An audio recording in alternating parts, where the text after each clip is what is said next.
Tu crois que Cendrillon, c'est l'histoire d'une fille qui attend un homme pour être sauvée? Non. Cendrillon, c'est l'histoire d'une descente dans la matière. C'est l'histoire d'une âme orpheline, jetée en bas, dans la cave, dans le noir.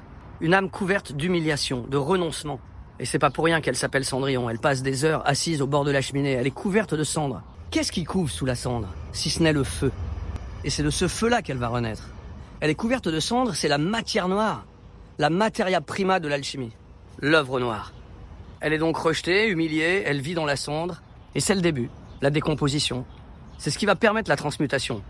Et qui reconnaît le feu qui couve? Qui reconnaît l'or dans la cendre? La marraine, la fée. C'est pas une fée décorative de dessin animé à bas prix. C'est le féminin initiatique. C'est celle qui vient, à laquelle se connecte Cendrillon intimement, et qui va permettre cette transformation intérieure, cette transformation spirituelle. Et donc, que fait la marraine qui reconnaît le feu sous la soumission? Elle transforme les loques de Cendrillon, la robe d'or, l'éclat retrouvé de l'être véritable, intime, qu'est Cendrillon au fond d'elle-même. Alors la citrouille devient carrosse, les rats deviennent chevaux, tout ce qui est méprisé, humilié devient beau, la matière brute devient noble. En alchimie, rien n'est supprimé, tout est recyclé. Et ensuite, que fait Cendrillon? Elle va au bal, mais elle va au bal pas pour se montrer, elle va au bal pour rayonner. C'est-à-dire pour se révéler au monde. Là où se trouve le prince, qui lui, la voit et la reconnaît pour ce qu'elle est. Elle se manifeste donc au monde dans sa nature véritable. Mais le plus drôle dans l'histoire et dans la réécriture qu'en ont fait toutes les séries, les dessins animés, et surtout ceux qui nous viennent des États-Unis, où ils sont particulièrement incultes, faut le dire, c'est cette histoire de pantoufle. La pantoufle n'est pas en verre, V-E-2-R-E, elle est en verre, V-A-I-R à l'origine. C'est-à-dire elle est en fourrure d'écureuil, transformée. Parce que l'écureuil, c'est un symbole puissant, un symbole alchimique puissant.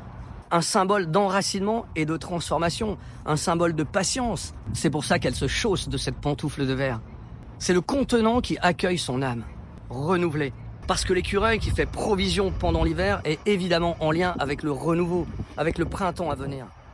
Mais heureusement, le conte demeure, malgré les tentatives de déconstruction ou simplement les interprétations réductrices. Bon, alors je vais vous décevoir. Cendrillon ne grimpe pas l'échelle sociale. C'est pas l'histoire d'une pauvre qui devient riche.